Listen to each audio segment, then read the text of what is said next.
Ow! What's going on, YouTube? It's Donnie B all day, bringing you a requested blade. Guy brought this to me and he said, hey man, I really think you need to do one. And I was like, hey man, I really had no interest, but I'll do it anyway. And even though I had no interest in doing a Cleaver style extra large knife, just had no purpose for me in my arsenal. He was really interested in seeing a video get done on it. So I said, you know what, why not? Let's get it done. So I'm bringing you today the Combat Ready Knives Cuma Battle Cleaver, the CBRCBC01. Oh yeah. So I held that box upside down the whole time. So there we go. Combat Ready Knives. Yeah, let's see. There's a little, that's just a legal waiver. There used to be. Oh, this is good. Combat ready knives are designed to be used by military, law enforcement, and security professionals. The blade on this knife is extremely sharp, and mishandling or improper use may result in serious injury. I hope so. It's the buyer's responsibility to investigate and comply with the laws and regulations of their particular locale. So I love how it's designed to be used by military, law enforcement, and security professionals. If it was really designed for that, I wouldn't be able to buy it on eBay for 43 bucks. So it came in and it's got a whole lot of danglers. So you have these two giant leg straps, right? Where I guess if you're going to strap it to your leg, that's great, but I find no need, not just for one, because if I really wanted one, they have these two beautiful little holes right here that you can put a lanyard through, but why two? I mean, just add one, that's all you need. It just makes for a mess of a sheath, and now if you don't plan on using leg straps, you have these big things dangling there, and they're sewn on to the sheath, so you either have to cut them off or just let them dangle if you don't want to wrap it around your leg and bunch up your pant leg. Bad idea. Having these lanyard holes right here are just enough to throw a lanyard in there for a leg strap. You don't really need these giant things because not everybody uses them, and if you make it to where they can't come off, yeah, let me just walk around like this. That kind of sucks because that's how I walk. And then you have your big strap right here that's Velcro, which is going to eventually get crappy and won't work anymore. So the more you use this knife, the less this becomes any good. And let's see, it's sewn on, of course. So once it does go bad, you can't even just take it off. Like the leg straps, you'd have to cut it off. I don't like that. You have a deep pocket, which is good, a gear pocket. It didn't come with anything, but it came with a big pocket, and it's a long Velcro strap, which means it's going to last you a little bit longer because you'll still have catch points that are still good after a while. But here's the thing. That's unstrapped. You don't really need it. You don't really need it. This holds in really well. It's a thick nylon sheath, and I'm thinking maybe leather might do a little better, just a simple leather sheath. Or Kydex would be great for a friction hold. So the sheath does have a big belt loop. All the rivets are hollow, so you can use it for lashing. You can use it for attaching gear, things like that. But the sheath is just okay. Now, the blade itself, I believe, is 5160. It is. It's 5160 steel. I'm a fan of 5160. I do like 5160 knife steel. It's really thin for the size it is. For being a cleaver, which means it's a chopping blade. When you make a cleaver, it's made to chop. That's what cleavers are for. This isn't a stabbing weapon. This is a chopping weapon. This isn't a skinning the animal weapon. This is a chopping weapon. And when you have a chopper, you generally want it to be a little bit thicker. And this one, let's see, I have some specs here. I don't know if it has the thickness. If not, I'll have to measure. No, it doesn't have the thickness. We do talk about the black G10 handles, which aren't bad. They are kind of ridgy right here. It's like sharp ridges, but it's not bad. It does have bow hole notches, so you can do bow hole drilling. So by adding that, what you're saying is this is a camp knife. Camp. Let's rewind. Designed to be used by military, law enforcement, and security professionals. I have never, ever, ever gone to Walmart and saw the Walmart security guard outside with a stick and a knife trying to light a fire on a board. Never seen it. Never seen a police officer do it. And all my time in the military, we have never had to spark a fire using a bow hole. So to say that this is designed specifically for this purpose and then add something that has absolutely nothing to do with any of those purposes, is what it is. It is hollow ground, so we'll find out if it's a good hollow grind. Generally, hollow grinding is not great for chopping in hardwoods because it's a very thin edge. It's made for slicing. That's what hollow grind's for. A nice hollow grind is going to be a great cutter, right? Chopping, you want, convex, flat, things like that. Like you think of an axe, you don't think of a hollow grind, right? It is sharpened at the tip, right, or the end. I don't know if there's so much of a tip, but again, we will find out how much of this hollow grind is going to battle through wood, because we're going to go out and we're going to chop with it. But overall, the shape, I have to say, is impressive. I do like that. I like how the handle is canted like that. I like how it has the lanyard holes right here and the exposed steel at the end, so you can, crack open coconuts. And that's not so bad. I do like that it has a spine choil. That's actually kind of cool. It's a really nice place to put your thumb, and that's generally something you're going to be using for fine tasks. This is not a fine task knife. Not a fine task knife. So what it's really made for, being a hollow ground cleaver, you'd think hollow grind cleaver, that's great if you're literally chopping through a side of beef. Then a hollow grind cleaver is great, but it's made for military, police, and security, built for camping, hollow ground for meat slicing. I don't know, man. It's like they took every possible good function from all these different things and tried to throw it into one blade and call it something else. So right away, I'm kind of thrown off by it. But if it works, it works. And that's what we're going to find out. So it is 15 inches overall.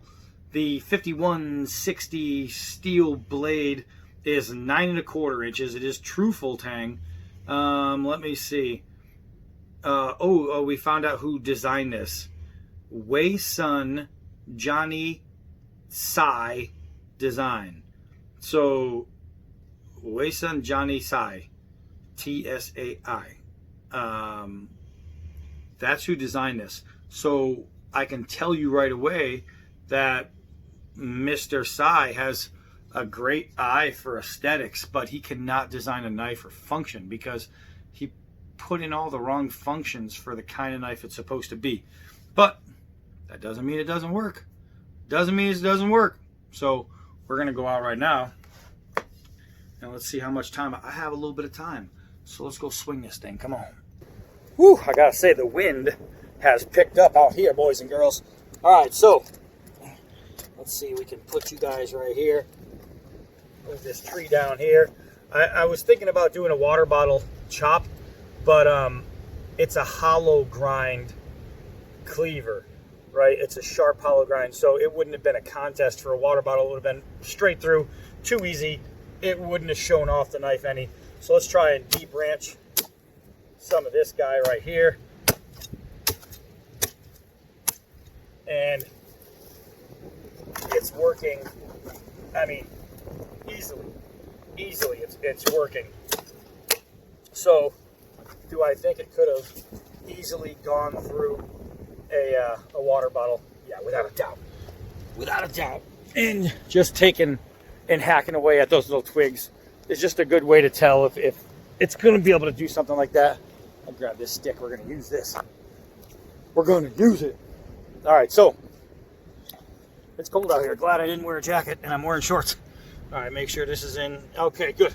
So I'm gonna do some drops, and I don't know how it's gonna work on drops, but we'll find out. 4 foot straight drops for balance. Well, good thing that the end is sharp. Drop straight down. Let's do a couple hard downward throws.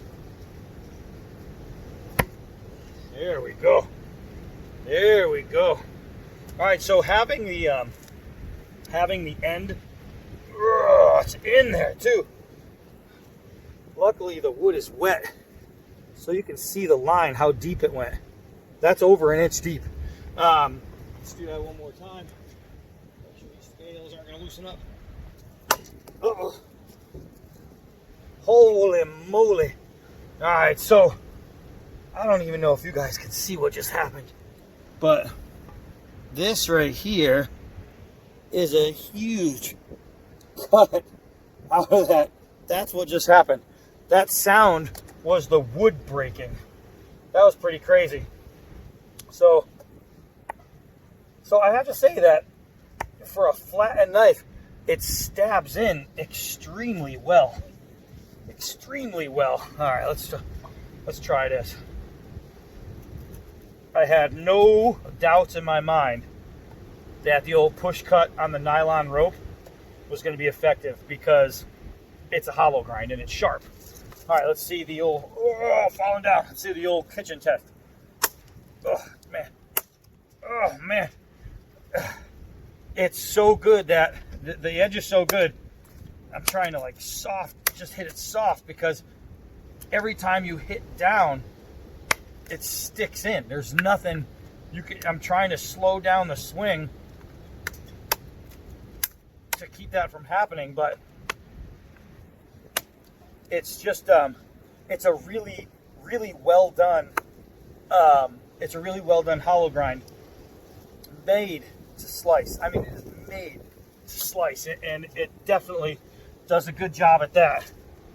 So let's see here. Let's see. And slicing is pretty easy. I'm unbalanced here, so I'm gonna do it the old-fashioned way. Let's see. Let's see here. It's more of a camp cleaver than some kind of military slash security slash police. You know what I mean? It can definitely get you some feathering done. What's really hard is that anytime you hit something, it sticks in. Let's see. Let's see. Let's see here. Man, the bite is so good that it's almost too much. I don't know if that makes sense. It's almost too much bite. Look at that. Just slicing, I put my hand down and it sticks in. I'm going soft. I'm going really soft. It's just a lot. Let's see. Let's see. Oh, that's a good piece of bite right there. Let me make sure the dogs are still around. Yep. All right.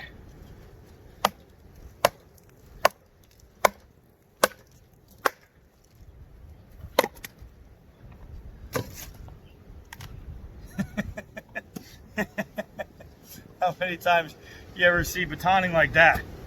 Just let go and let it do its own work. Ugh. There we go. There we go. So, I mean, as far as its ability to go through the wood, that's undeniable. Undeniable. The thing is cruising through the wood, splitting is easy. Now this wood is a little soft, but still, it's going through. So, how does it feel in the hand? You know what I mean? How does it get around? It's actually not too bad. Even with that canted front, it's not bad at all. And it's kind of surprising. It's surprising to me how well it feels in the hand.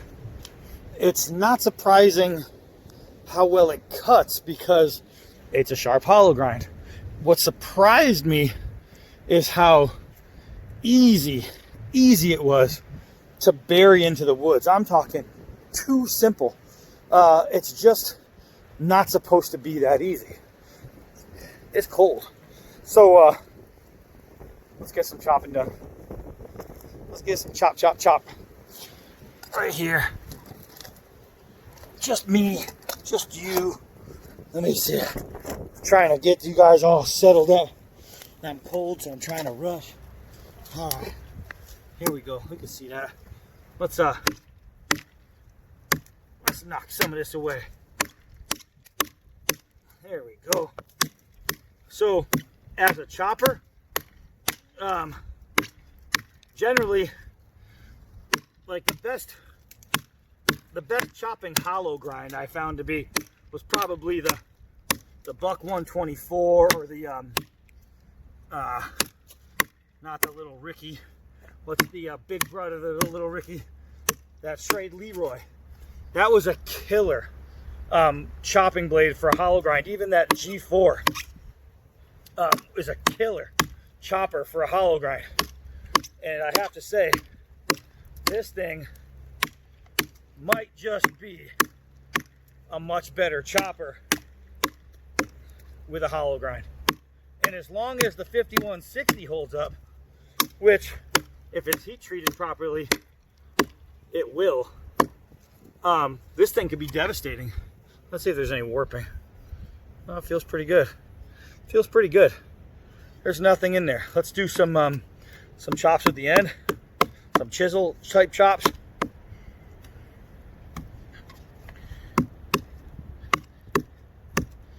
Yep. So that works. It's the hardest part would be, because it's so long, is just getting your aim when you're doing something like that. But let's see. I was trying to go just through the tip, but hammering down on here with your bare hand, that sucks because that part's built really well. Let me see where old Roscoe went. Oh, I see him. And so far, so good. So now if I had to do a bow hole drill, let's see. If it's a camp knife, which it is, it's not a law enforcement military cleaver, I'll tell you that. But it definitely is a camper. So it's hard to maintain a circle in the same spot. So if you need bow hole drilling, you can definitely do it, but it's not easy. It wants to walk away because of the angle. So I'm trying to make a circle, but what it's doing is it's walking on me.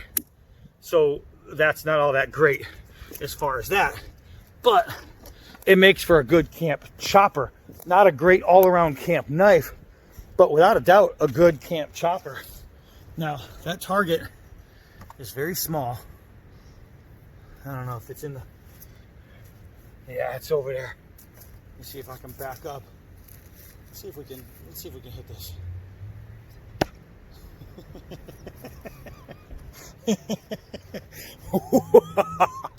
Alright, so I have to say, here's the end of the knife right there. I don't know if I can't see you guys, a bunch of glare, so I hope you're in there. Look how far that went in. Look how far that went in. That is ridiculous. That is ridiculous. So here we have it, man. Here we have it. Ooh, it's a combat cleaver, so they say. But I'm gonna just say that they named it wrong. This is not a combat cleaver. This is a camp cleaver. By far and away, it's a camp cleaver. Does that mean I can't hack off an arm or a leg or a head? Absolutely with this thing. But you're going to have a better time finding uses for this around the campsite than you will around your rucksack. You know what I mean? This is not going to be, you know, attached to any unit and widely used. This thing is good for what it is. It's a good camp cleaver. It's surprising. It's definitely better than I thought it was going to be. It's interesting, and I'm not going to say I don't like it, because that would be a lie. I actually like it. I like swinging it. I even like throwing it. Just the handle is pretty nice. It gets around easy. The weight distribution is pretty well. The angle is it's done pretty well. There isn't too much about this that I can honestly say that I just don't like. Just their description. That's pretty much all I don't like about it, is how they describe it to be, or what they describe it to be for. Because what it really is a camp cleaver that you can hack off limbs with, right? That's what it is. If you need it for self-defense, I'll tell you what, without a doubt, I could defend myself. I could defend you too, without a doubt. But this thing is going to be camp crazy. So I'm going to have to actually test that out. I'm going to have to bring it out with me one time. I'll probably bring it out with the SE6 so I have a pointed weapon, a pointed knife, and try and get a bunch of stuff done. I'm cold. I'm going back inside. It works. It works. It works. And it's under $50. And I'm done to be all day. Until next knife.